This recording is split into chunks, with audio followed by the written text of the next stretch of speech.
Hello, everyone. On behalf of the Institute of South Asian Studies at the National University of Singapore, it's my pleasure to welcome all of you to today's talk entitled India's Changing Relations with the United States and China, Reset or Tactical Adjustment. And I'm delighted to welcome Professor C. Rajamohan back to ISES. Of course, you all know of his long association with ISES. But I'm also very, very certain that all of you are familiar with Raja as well. He is a leading strategic thinker, or I should say, a leading strategic thinker, scholar, and commentator on South Asian and global geopolitics as well. And so I know all of you are here to listen to Raja.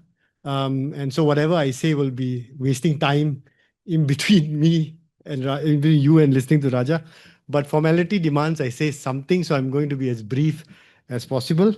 As the topic suggests, we are going to be looking at the possible realignment of relations globally, specifically India, China, the United States. Since 2005, specifically 2008, economic and strategic relations between India and the US have been on the up. There's been a lot of focus on expanding those relations, deepening them and broadening them. Domestically as well, within India, there has been broad agreement on the direction of relationships, on the relations between India and the US since 2005. In the US as well, there's been broad bipartisan agreement on the strengthening of the relations between India and the US. This was in part because of the competition between US and China, and India was seen as a potential balancer.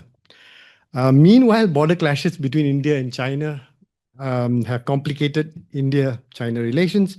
I say the word complicated because the tensions between India and China did not arise since the Galwan clash of 2020. There have been long structural issues, but also historical legacies to this as well.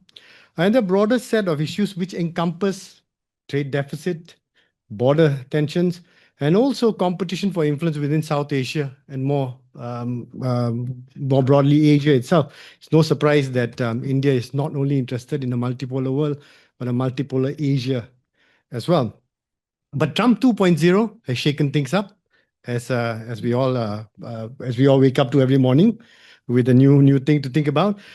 Specifically for this talk, there seems to be lack of clarity on Trump's position with regards to China, but also his position and statements with regards to India-Pakistan relations, with regards to tariffs on India, and statements more broadly on geopolitical developments have led some in India to question the kind of long, at least decades-long sort of commitment to developing the relations with India. Meanwhile, India and China are signaling a possible reset of relations. I say possible. I'd like to hear more from Raja. And all of this basically leads to the fact that there are a number of questions, complicated questions as well. Have India and US relations actually shifted? Or is there continued cooperation strategically at the tech level below the rhetoric? How far is India willing to go to rework its relations with China? And what does India need to focus on as it positions itself in this new global context? Now, these are complicated questions, and I'm delighted that it's Raja who's answering the questions. And just a little bit for those of you who may not know who Raja is, which is probably none of us. Professor C. Rajamohan is an honorary senior fellow at the Institute of South Asian Studies at the National University of Singapore. He was the previous director of the institute as well. He's one of India's leading scholars on Indian foreign policy and security policies. He's currently a distinguished professor at the Motwani Jadeja Institute of American Studies, Jindal Global University in India, and holds the Korea Foundation Chair on Asian Politics and at the Council of Strategic and Defense Research, New Delhi. Rajamohan is also a columnist for the Indian Express and Foreign Policy magazine. His most recent book, which I recommend very highly, is India and the Rebalancing of Asia. He's currently working on a monograph on India's diplomatic pivot to Europe. So Raja, the floor is yours. Thank you, Dr. Iqbal. Thank you for that generous introduction. And even more important, I think you raised all the key issues. So for me, the task becomes easier just to reflect on some of the key developments that are taking place in India's relationship with the US and China. I won't go into too many of the factual arguments. I'm sure this is probably one of the most intensely followed relationships, what's happens between India and the US. probably less in public, but the broad sense of what's happening on India-China is also quite well known. So what I want to do is really not getting into the factual detail, but at least generate some arguments in terms of what do we make out of all this, the developments, and the even more important, the how the nature of the discourse in Delhi on relationship with US and China have so fundamentally changed. And I think that it is, I think in India, part of the problem is really the gap between the discourse and policy is so huge that it's very easy to get taken in by, you have the social media commentary, instant analysis, when everyone is holding forth, right? I mean, you had to just open the YouTube in the evening, any day in India. I mean, I think everyone is talking about foreign policy because it's easy to do that, and there's always something happening. But I think it's more important, I think, to focus on what the government is actually doing rather than even what it is saying or what is being said is India's policy. So I think that differentiation is quite critical. If you look at the basic proposition that you have, if you look at the commentary and the discourse, it makes two propositions, right? One, India-US relations are in a crisis. India-China relations are on the upswing. And that India is, the third proposition is India is moving away from a drift to the US in the last 25 years to one of either return to non-alignment, return to strategic autonomy, or more of the going back to the old familiar style of in which India does its foreign policy. So you're going to hear a lot of it this next month because of you have the BRICS summit. It presumably is not even confirmed yet. Xi Jinping will be in Delhi, so will Vladimir Putin. So you'll have a lot of that anti-American posturing, I mean, which comes so naturally to us in India. But I would strongly suggest that I think it's important to see through that rather than take much of what happens in face value. So what I want to argue is that, look, the Indo-US relations are not in a crisis. There is a problem, there are some tensions, but it's not a fundamental rupture, as some have talked about, between India and the US. Similarly, I think on the India-China side, there's talk about as some kind of a grand reset. It's really, I don't think that reset is happening. What you see is really a tactical adjustment between India and China, given the circumstances that exist. And third, that the triangular dynamic between India, China, and the US is something scholars have studied it for a long time. But India's position, what has changed, of course, is India's relative position has weakened. And managing this requires actually a lot more focus on the internal.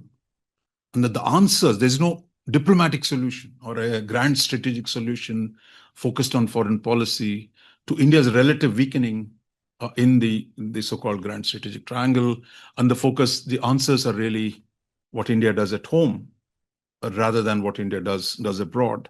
So that's the basic argument I want to make. And within that, let me just briefly look at the dynamic with the US, with second, then go on to look at the dynamic with China, look at the triangular relationship, and then look at the domestic politics. I think it's very important. We are at a critical moment in India where you see potentially a churn in the domestic politics. And maybe we can look at what the other parties are saying, other than the government, in terms of the future of this relationship and where all this will take us. So I think to start with in the India-US relationship, what we've seen is really that 25 years of careful tending to reduce the distrust between the two sides has been broken by Trump's second term. I mean, there is no question that his commentary, his comments, what he did in the Indo-Pak crisis, or what he says about the field marshal, or what he says about G2, all these have had an effect. That doesn't mean the structure of the relationship has changed.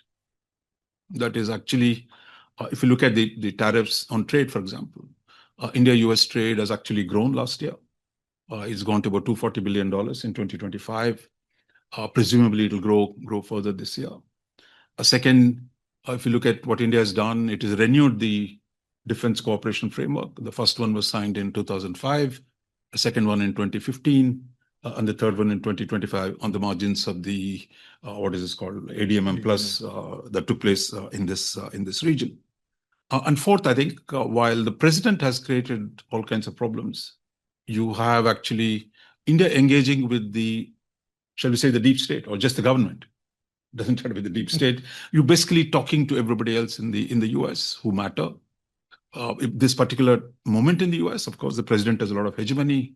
The president has kind of power that unprecedented, even in the US history. So you have to really follow what he's saying. But that doesn't take away the continuing importance of talking to the State Department, what is left of it, shall we say, the bureaucracy, to the Defense Department, to the Congress, to the business, to the Department of Energy. So that set of dialogues have not really stopped. In fact, they've gone on continuously. So I think it's important to keep that in mind as we think of a so-called crisis in the relationship. The second, the problem related to how we think about the India-US relationship is really, unlike India's ties with Russia or for that matter, China, everything is in the public domain. That is, every minor disagreement or agreement is trashed in the public, but that's how the US conducts its business. But Russia, we have huge differences over the decades with Russia, but none of this gets debated in public because there's very little argument in public. But between, say, Moscow and Delhi, or for the matter, even with Delhi and Beijing these days. So the nature of the American foreign policy making in itself generates conditions for kind of daily outrage in India. And some of the coverage, partly is a problem that, look, if you think America says, look, we targeted 40 countries which we think are, rerouting Chinese exports to India. And you'll see the Indian coverage. It says India has been targeted. India alone has been targeted. Somehow this is a conspiracy against India. Well, actually, you have 40 countries, including Singapore, I think, is very much out there, that in fact, this is a policy that proves the G2 is not actually happening, right? That actually the US is trying to decouple to the extent it can. There's some places where they talk to each other. Xi Jinping is going to go to Washington in the next 2 weeks. And at the same time, the economic sanctions measures have continuously grown. So it is not as if everything is kind of moving in a clear direction, which the way our discourse talks about. So I think there is this, we back to, in some senses, the 70s, 80s type of discourse, Americans are out to get us. So what was a kind of, that had gone dormant over the decades, last 2.5 decades, while the left is kind of politically has disappeared, but the left instinct, America is always wrong, America is always trying to get us. That in the commentary, in the editorials, in the general discourse, you continue to see that. At the same time, on the right today, the Prime Minister himself is from the BJP, has largely controlled the right-wing reaction. But if you see them constantly beating up the US, because the nativist opposition that is in the BJP and the so-called Hindutva family is even more stronger and more fundamental, while the left is actually historically part of the West or a Western tradition of enlightenment, and they come through a Marxist or a left tradition, but it's still part of the West. But the anti-Western tradition actually is even more vituperative in its criticism, while Prime Minister Modi has controlled it a little bit, he can't fully control it. So the discourse in terms of where we think the thing is falling apart, but actually if you see how India has dealt with Trump in the last 2 years, that for all the provocations after the initial of Sindoor, India has kept its mouth shut.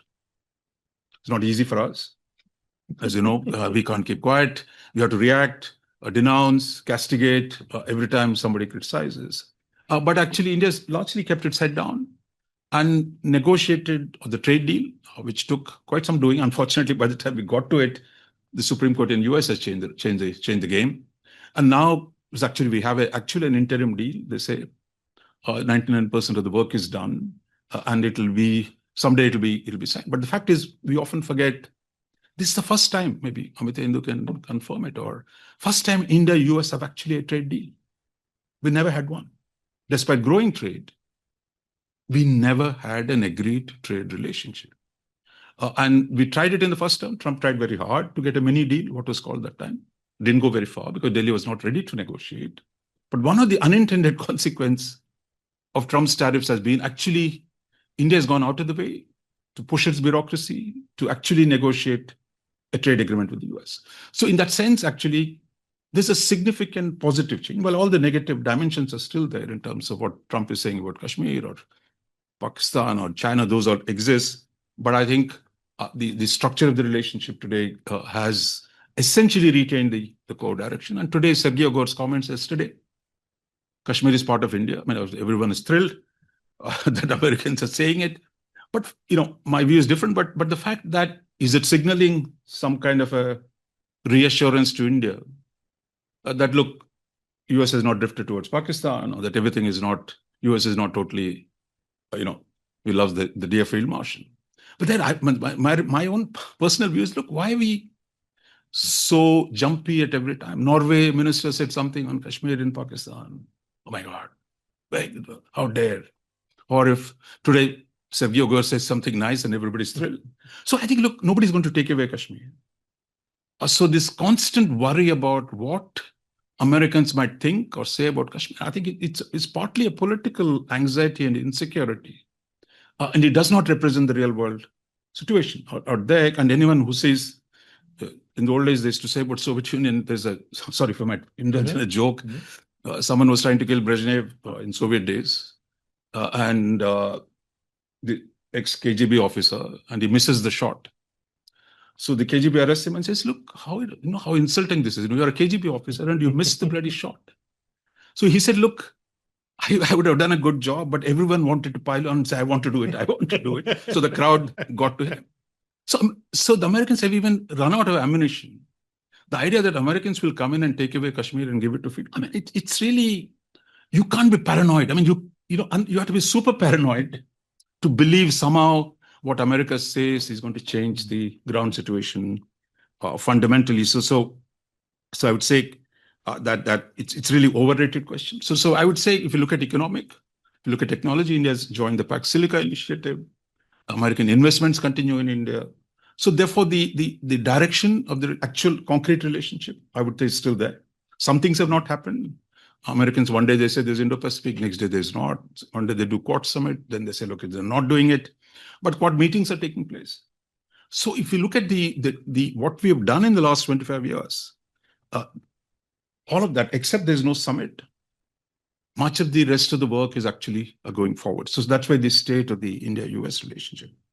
Similarly with China, I think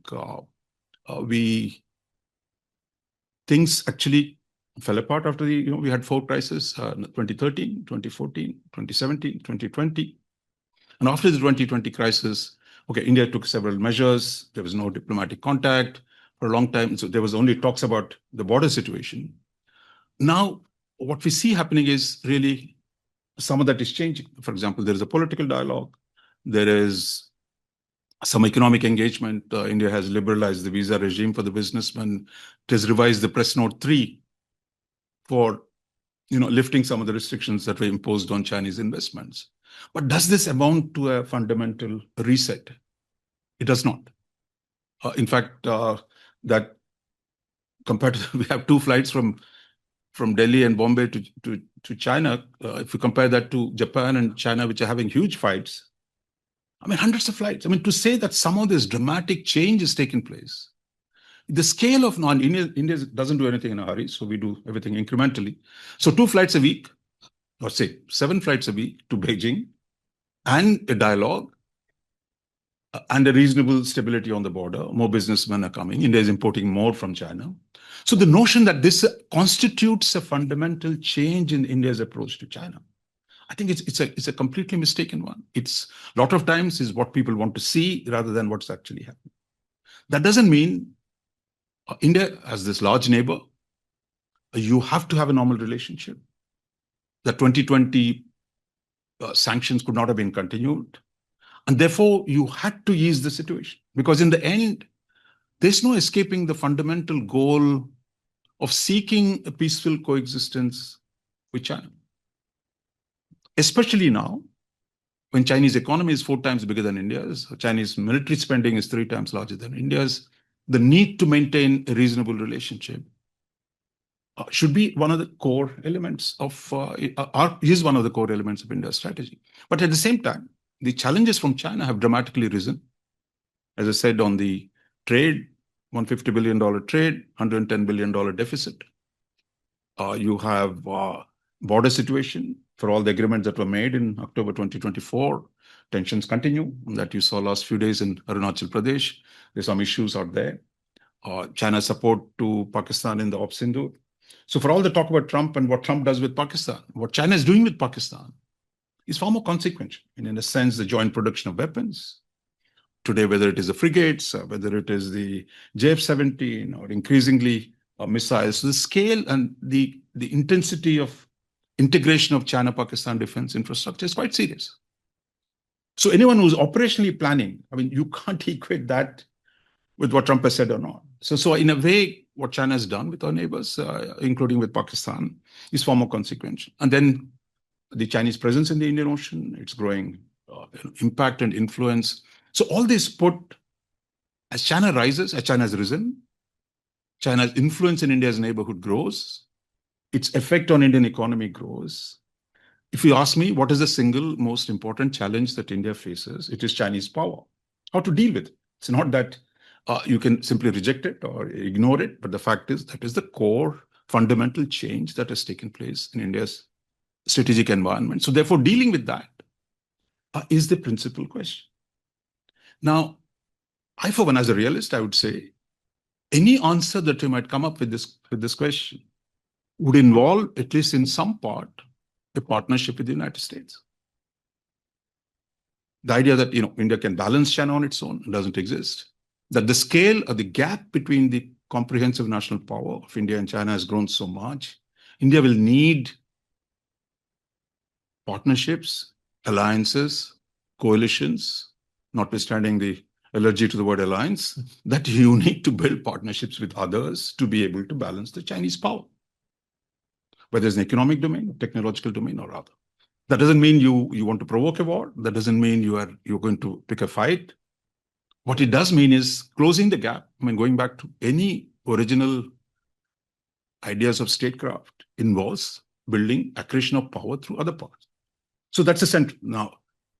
But Trump has complicated it, which is the assumption on which we operated, that the US would be supportive of India's rise and the US would be help balance India. Now, there's enough reason to argue that, look, can you trust Trump will do that?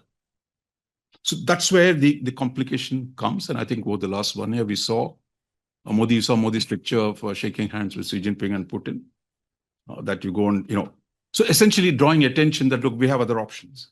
But I don't think that's a diplomatic option. I don't see a concrete option because Russia is my view, which is not of central importance for India balancing China, because Russia-China relationship has changed. We have a massive trade deficit with Russia now because we just export $5 billion worth of goods to Russia. All rest is energy and other resource imports. So the character of the economic relationship between India, Russia, India, China are no substitute for the economic relationship with the US. In fact, the real alternative, this is a new element, we can talk about it sometime, which is really how India is actually doing more with Europe. In the old days, when you said multi-alignment, okay, we have a problem with America, let's go to the Russians and the Chinese. But there will be a lot of that in public domain. But the fact is, why did India go out of the way to negotiate trade deals with Europe? They signed a trade deal with Britain. It's already in operation. So if you see last 2 years or 2.5 years, we signed almost 8-9 FTAs. In a way today, you have, including the US, interim draft agreement. It's actually India started with most of the Western world for a deeper trade relationship. You can argue how serious these trade agreements are, but the fact is, India has consciously negotiated today trade liberalization with the Western countries. So if you're doing any multipolarity, if you're doing any multi-alignment, it's actually within the West. Not by turning to Russia or China to beat the Americans, but actually try and hedge by creating other sources of partnership in the West, that is UK, Europe, Japan, and others. So it's diversification that is happening within the West. Because in the end, I would argue, we can talk about it, there's no alternative to the US as the core support. but you create other partnerships to mitigate some of the damage that Trump is doing or Trump's unpredictability is going to do. Therefore, you got to find that way. So, put simply, Russia, China are not your solution to your geopolitical challenge. They're not a solution to your economic challenge. They're not a solution to your technological challenge. So all that takes you back to the West. Now, it's within the West, you have some room for hedging and playing, which I think is what the government of India is doing. Hold on to the US relationship. Also try and expand relationship with the Europeans and others so that you limit the risks by, and at the same time, also keep the Russian relationship going and keep talking to the Chinese so that you don't want a war that does not take place. I mean, that you don't get caught, especially when you're in the current situation. So that brings me to the third set of points in terms of the triangular dynamic. As I said, America has continued to grow, 31 trillion, 2.5% growth rate. The US share of the global GDP has grown, contrary to the conviction in Indian public opinion that America is on the decline. We read too much American literature. But the fact is, operationally, US power is growing. $1 trillion defense expenditure. There are a whole lot of problems it has. The share of the global GDP of the US has grown in the last few years from 25 to 26.5 or something. China's idea that China will overtake the US, that's no longer there. I mean, in a way, not in the near future. And finally, the fact is that so the gap between US and its allies has dramatically grown. I mean, this is one thing that's not normally commented upon. The EU used to be 90% of the US in 1995. Today it's barely 60 or 70%. Japan at one point of time was 70% of the US. Today it's 12%. So India has caught up a bit, but in terms of what the US, where the US is going, that gap is growing. So actually, this is one reason why US gets the freedom of action to behave badly to everyone. When you have room for stupidity, you are stupid, right? You have freedom to act stupid. And I think which is what Trump is probably doing a lot of the time. Second, China continues to grow, even if in a slowed down fashion. And the gap between India and China is going to grow for the near future. Therefore, the talk about India being the third largest doesn't mean anything, actually. You are distant third or distant fifth, whatever it is you are. So the relative gap between India and China is going to be will remain large. And with at $2,800 per capita income, our challenges are huge in terms of actually dealing with the outside world. So therefore, in this triangular dynamic, then the answer is look what you're trying to do. Use some diplomatic leverages to ensure that you get a better market access, better technological access, keep the border stable with China, and build new partnerships. But the answer to the problem is really internal. That is, if you don't fix your internal challenges, if you don't get to from $2,800 to say at least 5,000, so 2047, Viksit Bharat actually talks about getting to, when you say developed nation, it's $12,000 minimum level. To getting from 3,000 to 12,000 in the next 20 years. It will need actually, even assuming it's a goal that has been put out there, that requires enormous hard work internally to be able to produce the change, to deal with the power that the power gap that has, and the closing the internal weaknesses. And I think this remains, I think, so much of the time, one handshake in Tianjin is not going to make a difference because if your gap with China is growing and your gap with the US is growing. So the key is still, you start from the first principles of actually how do you strengthen your own economy? How do you accelerate your growth? So those core issues of development actually, so development becomes your grand strategy and how you do that. And within that, as I said, on technology, on market access, US and the West will still remain the most important partners. That brings me to the last set of issues, which is really the domestic politics of India. Now, it's interesting that Mr. Modi actually, when Congress was the one which did the nuclear deal but could not complete it, there's a lot of political opposition to the nuclear deal in the Congress itself. Almost the Manmohan Singh had to offer to resign or go to the parliament to do a confidence motion. I think what Mr. Modi said was that, look, we're not going to be constantly in this mode with the US. I'm going to discard the historic hesitations. We're going to build a serious relationship with the US. Despite the fact that probably the BJP was hostile to the nuclear deal. And Mr. Modi was denied the visa for a long time by the US. In spite of that, what we saw was the big push to expand the relationship with the US, which is really was done by. Now, the prudent management of this relationship in the last year has generated criticism. India is too deferential to the US. बोलते क्यों नहीं? Why don't you stand up and wave the national flag against the Americans? Tell him off like Hindu editorials. I mean, every other day they have an editorial saying, stand up. Where are you? Where is Modi? Modi has sold out. I mean, like if you see even Rahul Gandhi says it regularly, that surrender ho gaya. So he surrendered. Modi has surrendered to the US. No, it's easy. I mean, it's what politicians do. This is an easy attack. But I think this is going to acquire a new dimension. Now, as the Prime Minister's position weakens, you're going to see a lot more public pressures on the policy. You're going to see, for example, you already have the farmers protesting. So any trade deal with what you've done with the US, EU, will run into the argument, why did you open your agriculture sector? Now, I think most of it is reasonable, I think, but I'm not a trade expert. But the fact is that is no longer possible for Modi's hegemony to fix that problem. That is, there will be more argument about the nature of the deal with the US or trade deal. So there's going to be a lot. We've seen recently on the E20 issue, you have the AAP party saying that, look, there's nothing to do with somebody benefiting from sugarcane Gadkari or his family, but this is really about the US wanting to sell more ethanol to India. So there's again, it's the US that is responsible for the E20 crisis. So you have actually every issue can easily be tagged to the US and then use that to actually put political pressure to constrain the policy space for the government. And I think much of the attack is being led by the leader of the opposition himself. Now, do you think that gives more space with China? On the face of it, looks possible.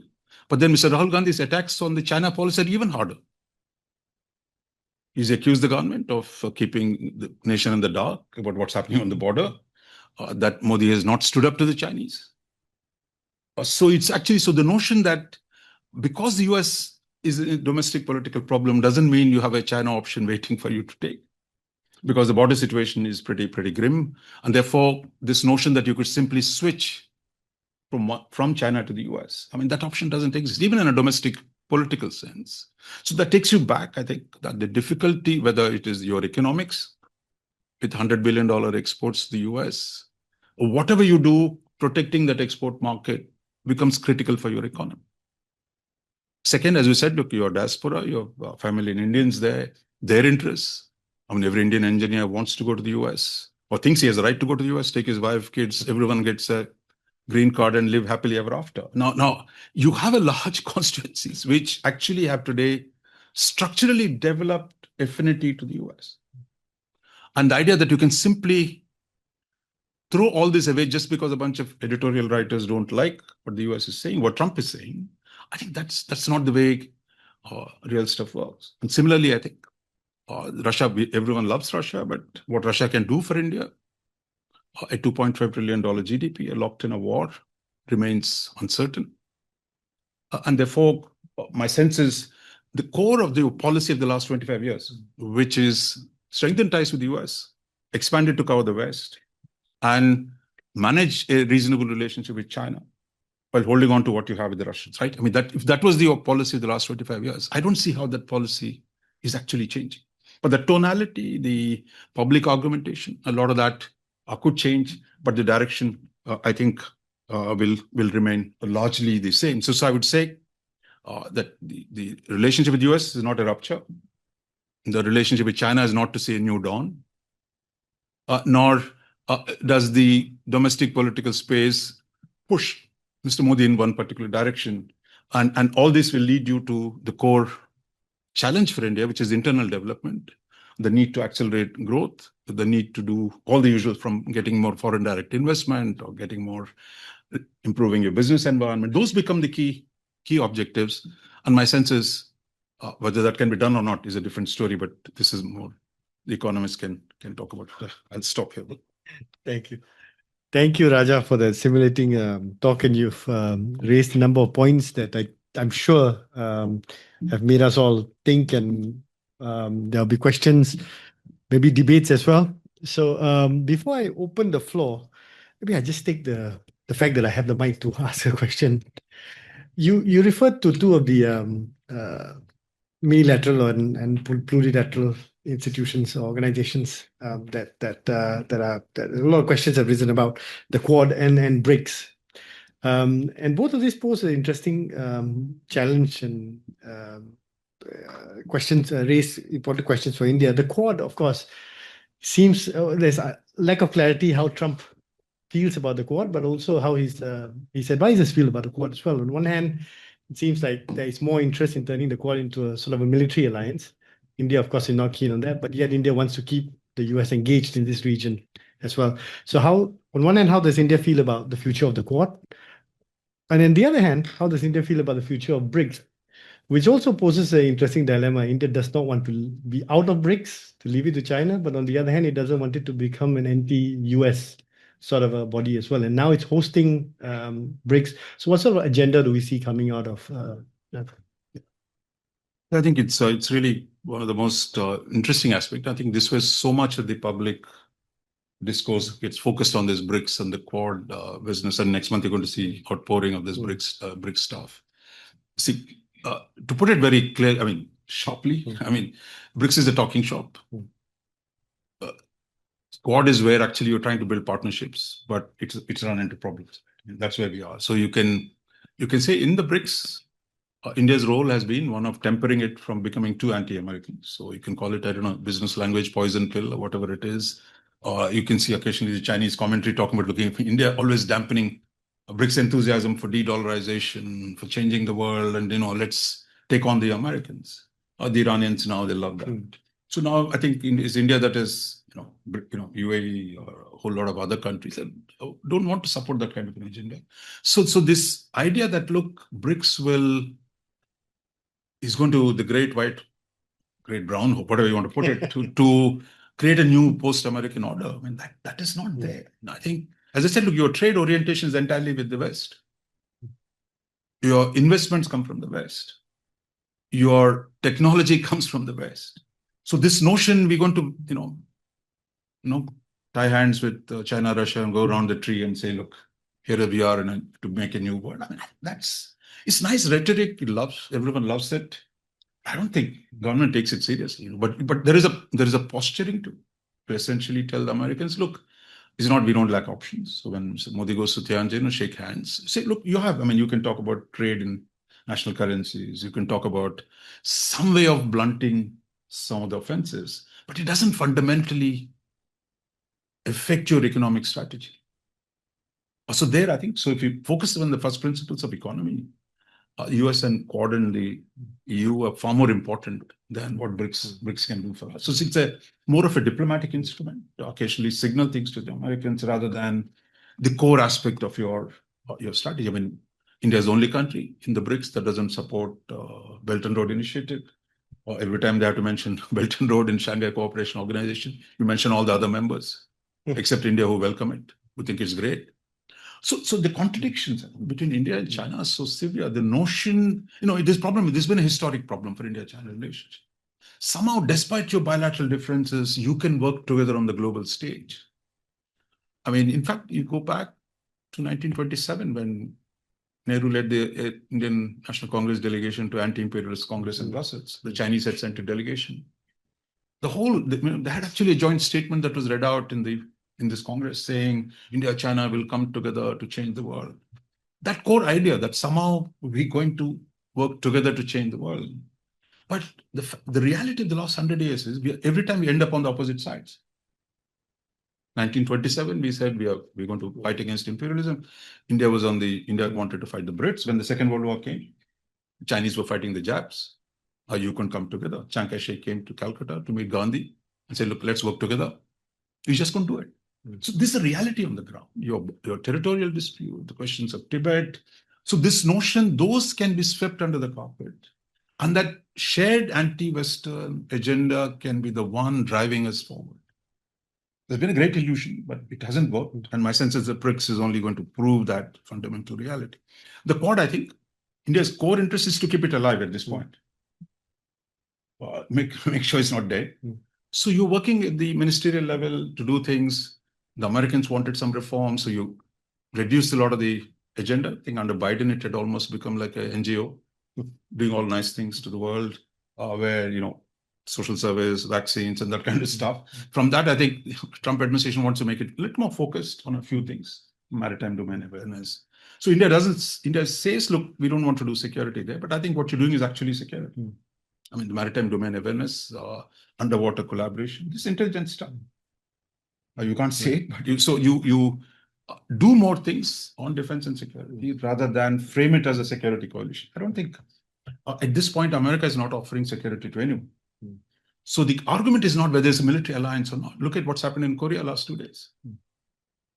What's happening in Germany, to Europe, and to the US is saying, look, guys, you do more yourself. And I'll sell you weapons, whatever you want. So this notion as if there is a fundamental problem of getting trapped in an American alliance. In fact, America is actually walking away from alliances. So the question is, look, can we work together? My core objective would be, look, what can we gain from it? How do I gain more capabilities? How do I build my military strength or economic strength? Those are the key objectives, not this abstract metaphysical.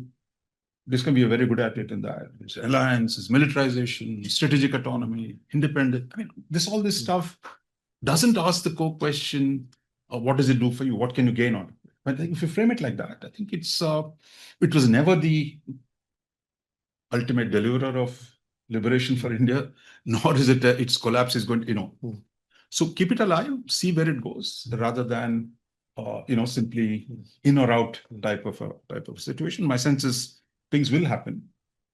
My own sense is US-China contradictions have not disappeared. There will be a lot of uncertainty, but within that, I think there's a lot of space that India and US can continue to work together.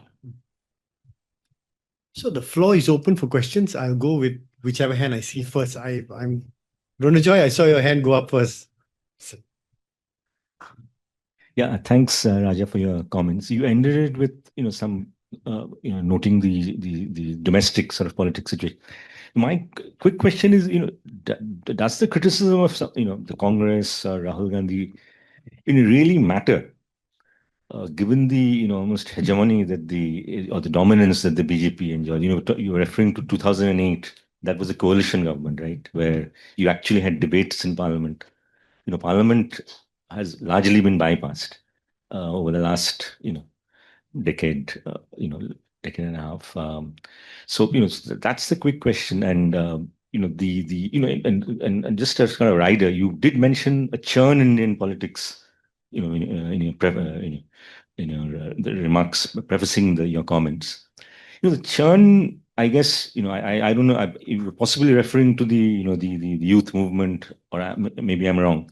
That seems to be the only churn to my mind in Indian politics right now, which poses a certain challenge to the government.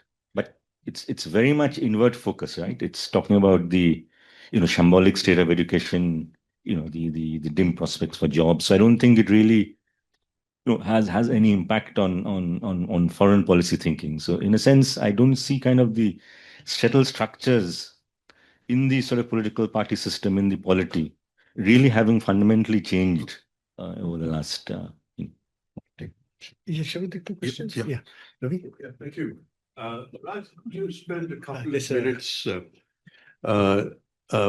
putting a West Asian lens on the US-India relationship? You've been very kind and very detailed looking at it from East Asia at India. Thank you for that. I mean, you are in Singapore after all. Could you please talk about the I2U2 and whether there is a stronger movement from that angle than what we see in the old Indo-Pacific? Yeah. Okay, on the Ronojoy's question, look, I think. Sorry, yeah. Yes. I think on the churn, I mean, just coming from Delhi, so I think it's not a passing storm, I think. See, what we don't know where this will lead. But I think even within a month, the state of the debate in India, the state of politics, there is a sense that we are at a turning point. There are actually the argument, some would argue the hegemony is about to come to an end.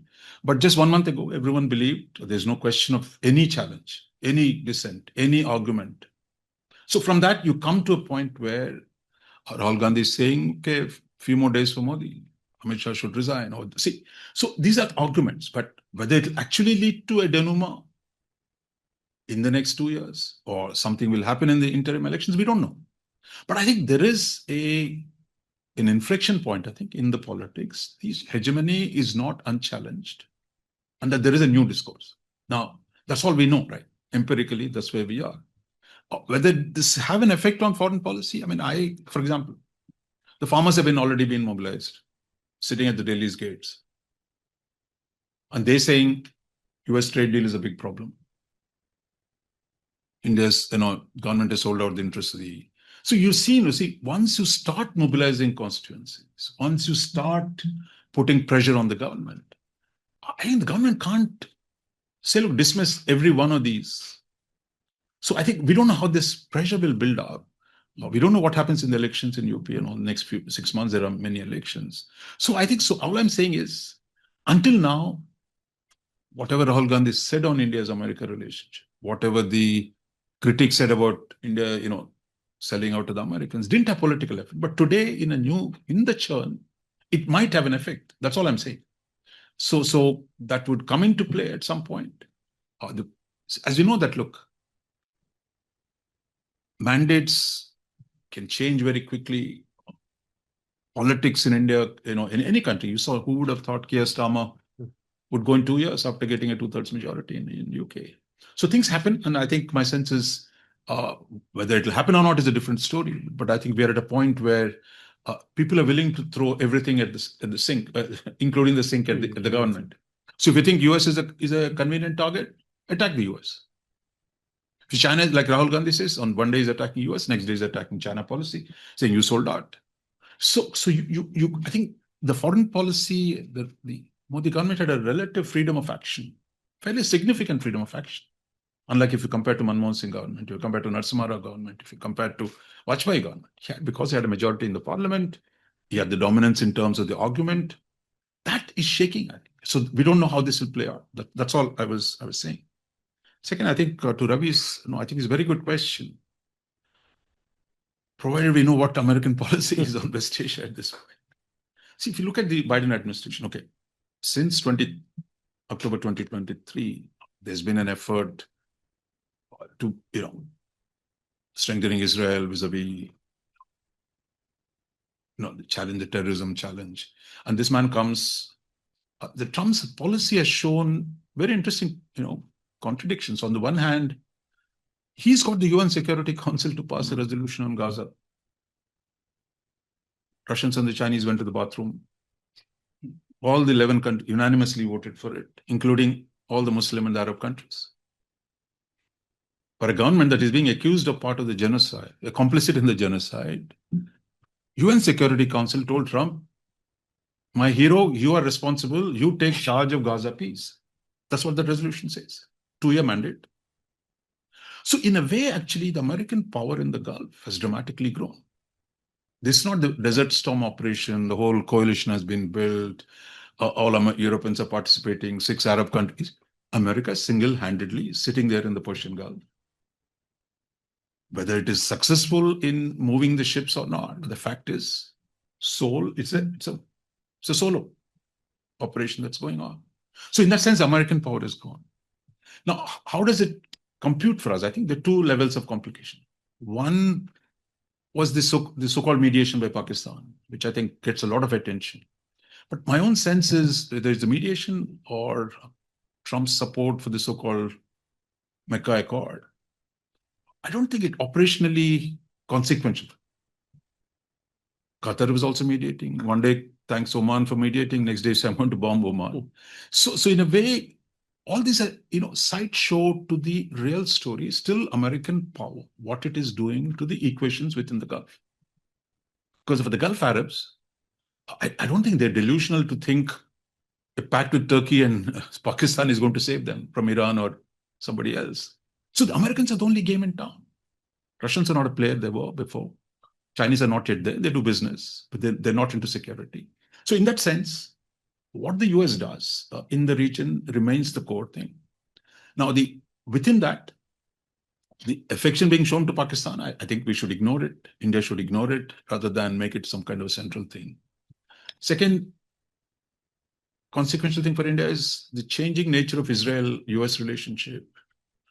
Trump, for the first time, is willing to discipline Israel to the extent. And India's own relationship with Israel has grown dramatically. So in some senses, how will this play out if the US policy towards Israel changes, or if an Iran deal takes place? Has India's bet on Israel gone wrong? I mean, that's one argument. I'm not talking about the political correctness and you don't look too good supporting Israel. That's a different moral argument. I'm not getting into that.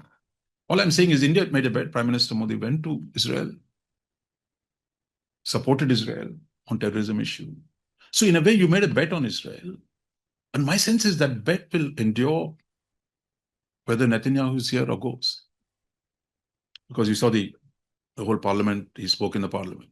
That today, when Israel is also looking for partners beyond the Middle East, I think whether declared one or not, there is significant defense cooperation between India and Israel.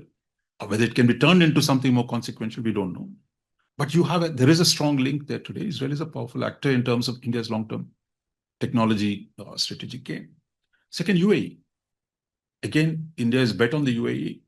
At this point, it looks like UAE is isolated. Iran is battering them out. But just as there's a Turkish-Pakistan Saudi Mecca pact, there is you can say, an informal, what India does with the UAE and Israel. It's not a maybe formal trilateral relationship, but you two came quite close to that, right? More in the economic side, US, UAE, India, Israel. So those ideas are there. So it's not as if India's whole region policy has collapsed. You have options. In fact, most of the Gulf countries want India to do more on security. It is India's hesitation, inability or not wanting to do security that puts you back. But my sense is there's a large amount of room for expanded defense cooperation, including with Saudi Arabia. Second, you are the biggest, one of the second largest buyer of oil. That itself is a leverage in the Middle East. So my sense is, I think India has considerable levers, irrespective of the argument on Pakistan or what Trump is doing. I think we have fundamentally entered a new phase in the Middle East, which is really more open for direct security collaboration with Israel and UAE, and more military engagement, more economic engagement. So I would say it's really the first time, I would say, since independence, India's approach to the Middle East is now a much deeper dimension than merely talking about the Arab issue or the Palestinian cause. The Congress Party still does it, but structurally, India's weight in the Middle East has gone. It can go much further, provided India is bold enough.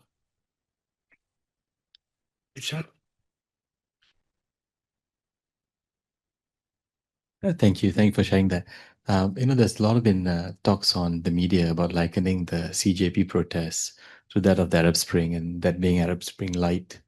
Has there been any elements of foreign interference in the protest? And that's one. The second one, Singapore being the ASEAN chair next year.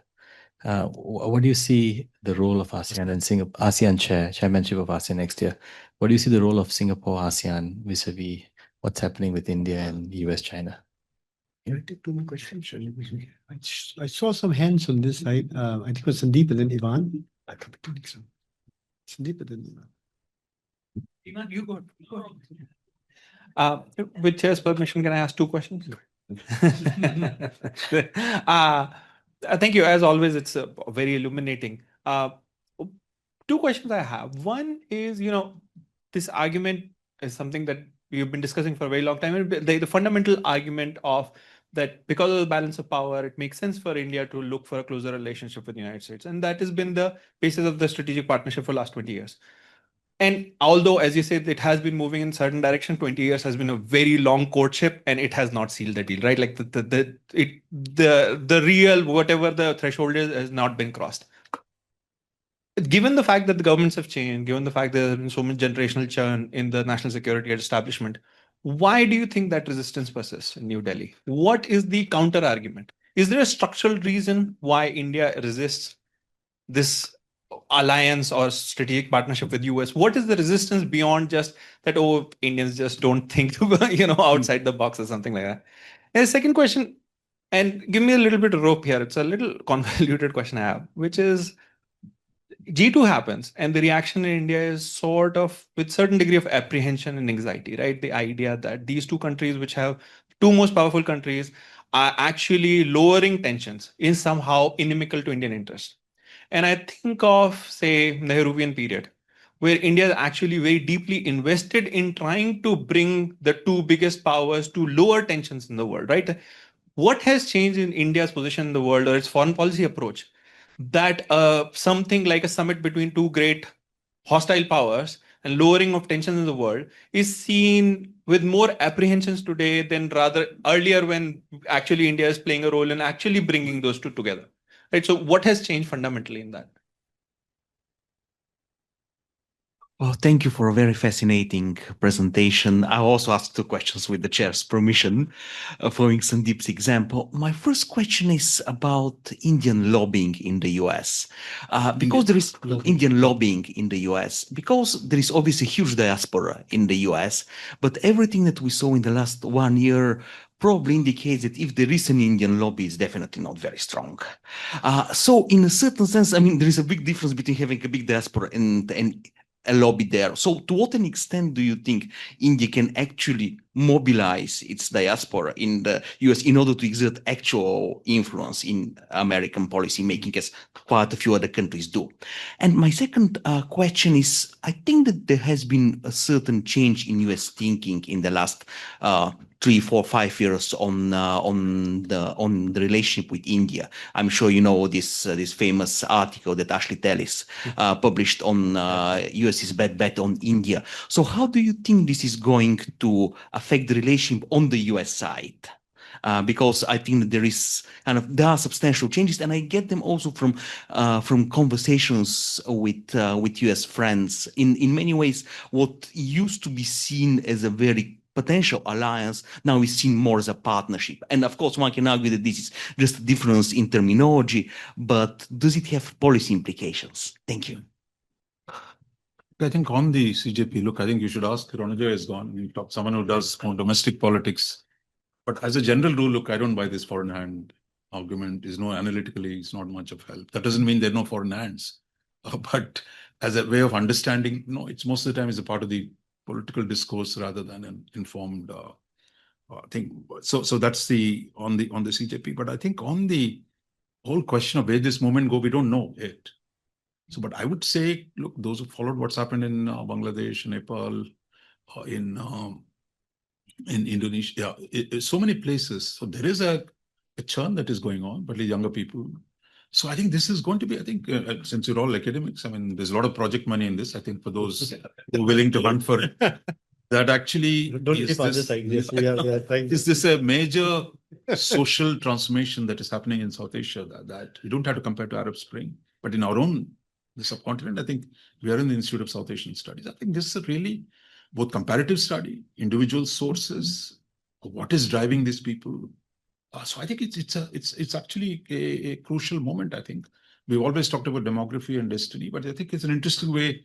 It's a flip side of it, that actually a demographic dividend that's not been fully used, or there are crises and how this will play out. But I think this is absolutely important subject, I think, for all of us to study.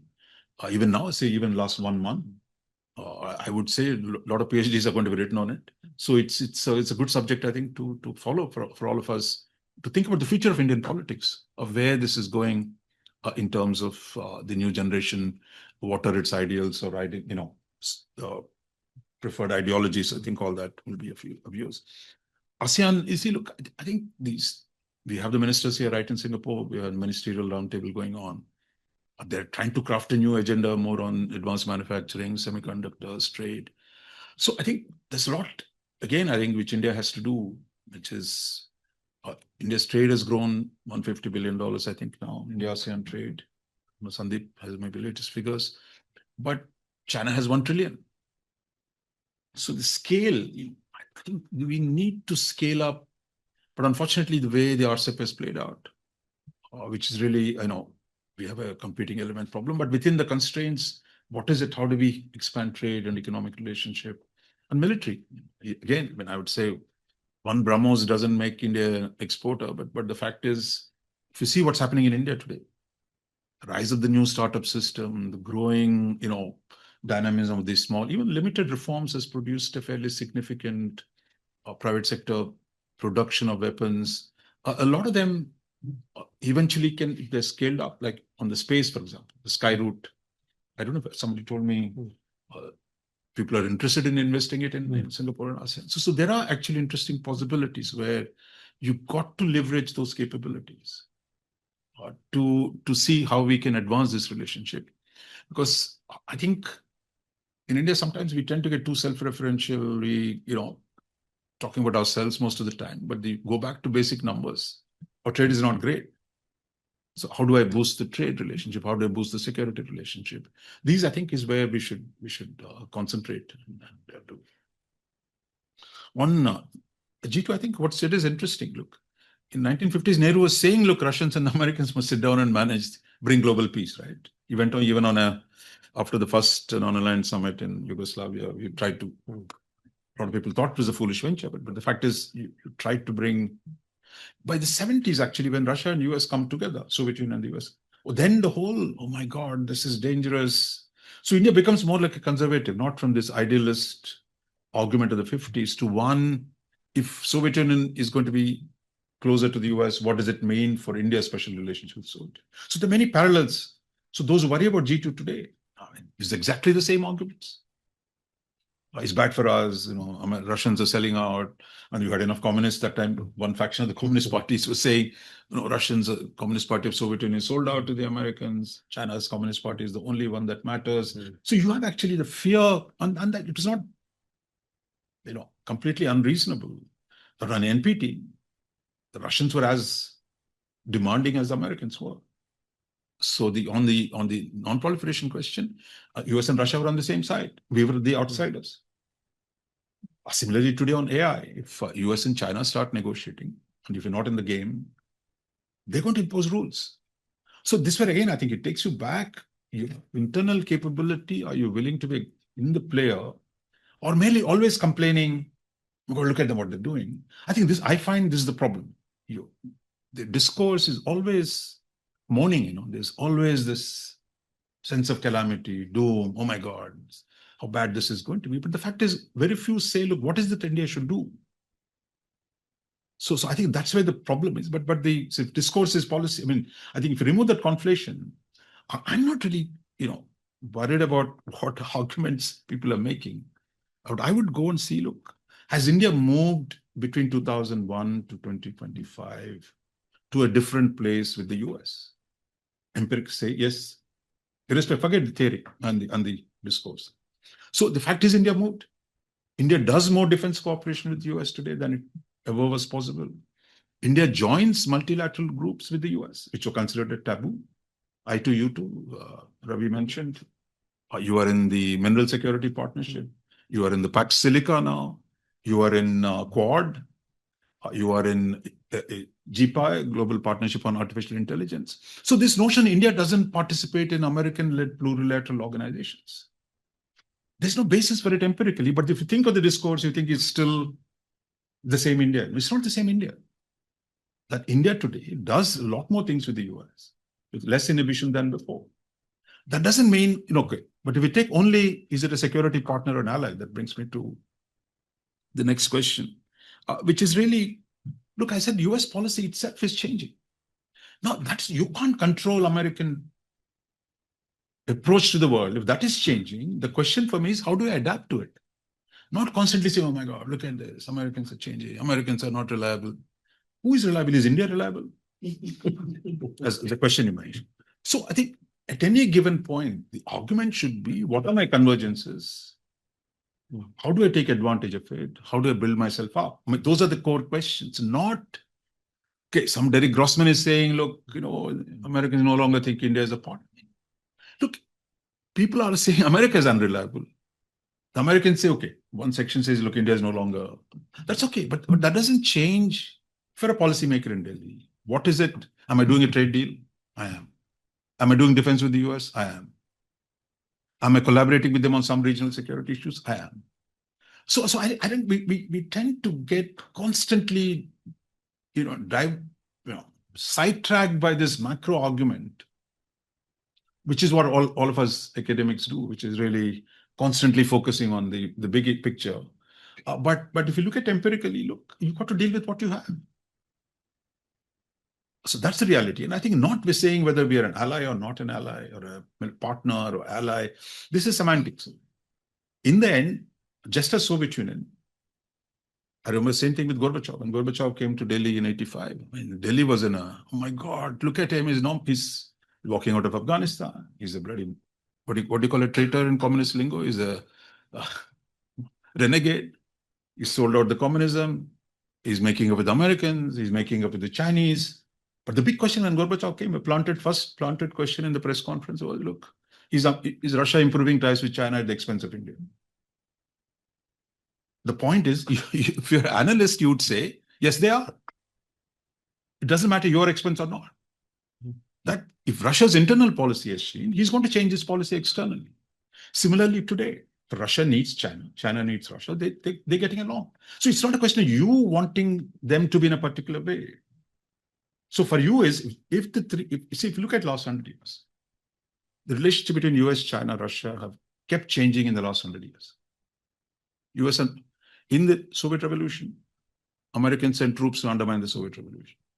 20 years later, they're working with Russia to defeat Germany. 1945 Cold War, they fight with the Russians. 71, 72 détente, they work with the Russians to build a new global order. 79, 83, again Cold War. Between 90s, US and Russia and China, Russia and the US are on the same side. Now they're on the opposite sides. I mean, just, that's one relationship. US-China. US said China didn't exist. PRC did not exist. Though they were the biggest supporters for the nationalist Chinese. Then they say, Communist China is great. Then they said, look, we'll invest in China. We'll build China. But today they're fighting with China. Similarly, Russia-China relationship. They were supposed to be communist brothers. They were together in the 50s. They were enemies in the 60s. They're partners again today.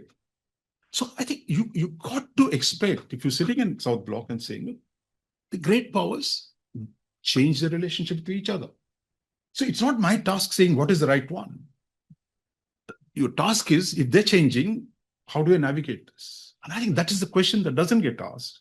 It's always, oh my God. Oh my God. Look at that. I think this where, even in the Middle East, like all the time, look at Pakistan is getting credit. No one is asking, look, what are we doing?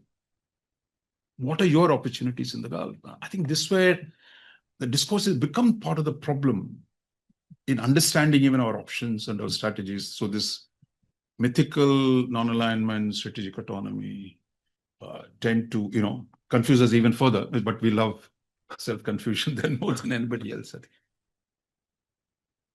So I answered your question, right? Okay, so I can go for last round of questions, but if you keep your questions brief, they'll be helpful. Priyanka, I'll start from behind first, then I'll come to you.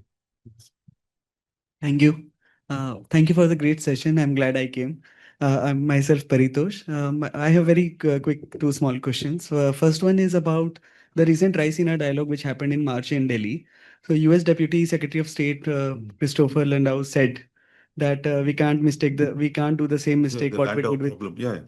we can't. So how India should have responded to that is what my question is. And the second quick question is about as you mentioned in your talk about the per capita income push. So it's around 2,880 which government is pushing to actually 18,000 if you see the Niti Aayog Governing Council report. More the merrier, but we'll get there. Yeah. So what do you think the massive deregulation and Jan Vishwas Siddhant going on in India is actually doing something? Should ask Counselor. Priyanka. I just have one question. So it was very insightful the way you spoke about the triangles. My question is that where does the potential reunification of China with Taiwan, peacefully or forcibly, sit in that triangle for India, given how much of that trade strengthening relationship that you're talking about with the US actually depends on Taiwanese technology transfer, engineers coming down from Taiwan, Foxconn setting up assembly in India. So we've seen that grow very strongly. And if potentially that reunification happens, is our foreign policy in any way placed to handle that, or what are we thinking? See, on the Landau problem, see, 20 years ago, 2005, Condi Rice came to Delhi and said, look, US wants to help India rise to be a great power. What is the first reaction? Who the hell are you to make me a great power? How dare you say that? You're trying to trap me? No, the same guys are now saying, look at him. He's saying, you won't help us grow. Look, I mean, I think it's again, when must be grown-ups, right, in this. Do you think Trump Landau will decide how much Google will put money in India? So this notion, you create the business environment. Google will put money here. So that's it. So the fault, dear Brutus, is in your hands, not in the failure of us historically. When America was open market, we became a socialist country.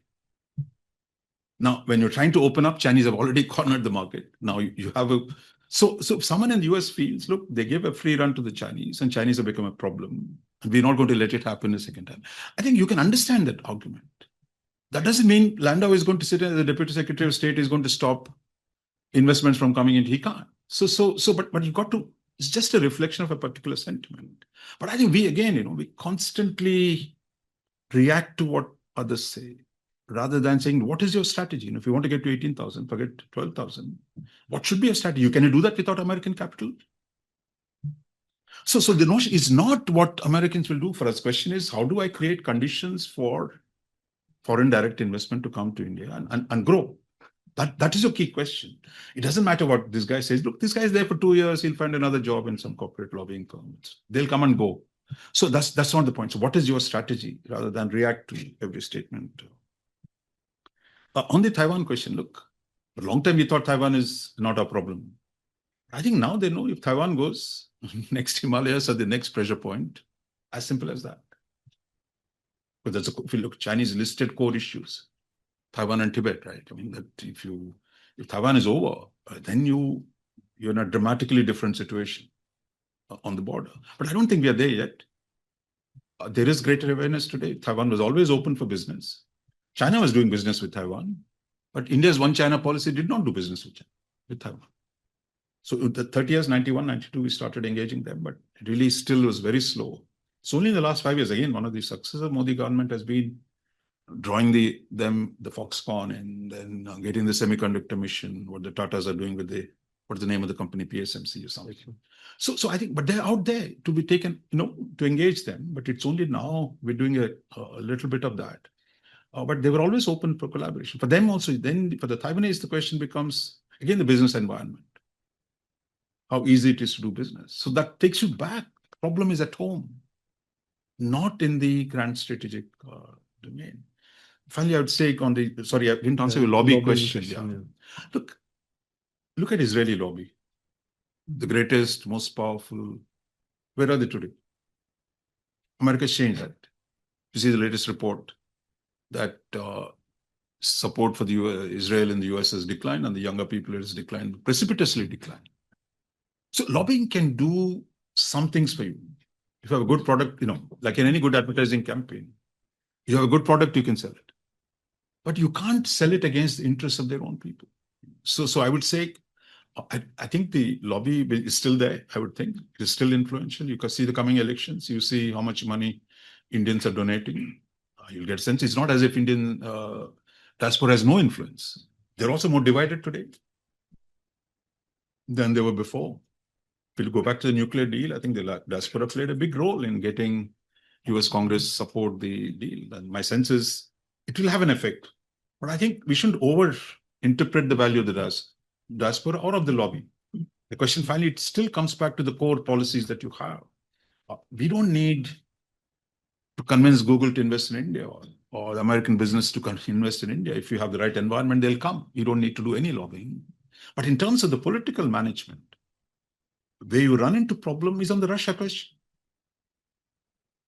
That you say, look, I got a special relationship with Russia, so I'm not willing to give up that relationship. And Russia is in war with the Americans and the West. That's not an easy issue to fix, right? Why is, if Ukraine makes the argument, look, India is making Russia stronger. These are powerful arguments that can only be solved if the day Russia and US have a deal on Ukraine. But at this point, we are not in a good place on the Ukraine question, on the Russia question. So at least if you see the, what is it earlier, CATSA sanctions, they applied it to Turkey, which is a NATO ally, not to India. So there is a lot of room for maneuver. Question is, what is interesting is, look, if this bill comes through, how does India navigate the Russia question in Washington or in Europe as well? And that you can't escape that problem because if the war between two great powers becomes very sharp, this notion that they'll give you a pass, I think is a fundamental illusion again, that countries are at war. And when they're in war, they're going to put pressure on each other. The question is, your equities are not big enough for you to be excluded. Well, NATO countries are on the energy sanctions. So I think that's the reality of the world. So I wouldn't blame lobbying. We've come up against the time, so with that, I have to call the end to the session. Raja, as usual, thank you for your rich, sharp, and at times provocative analysis. Whenever you come, you try and tread us through very complicated questions, and it's always a pleasure to welcome you. We look forward to welcoming you back sometime soon. We'll have more questions to talk through as well. So could you please join me to thank Raja? Thanks. Thank you.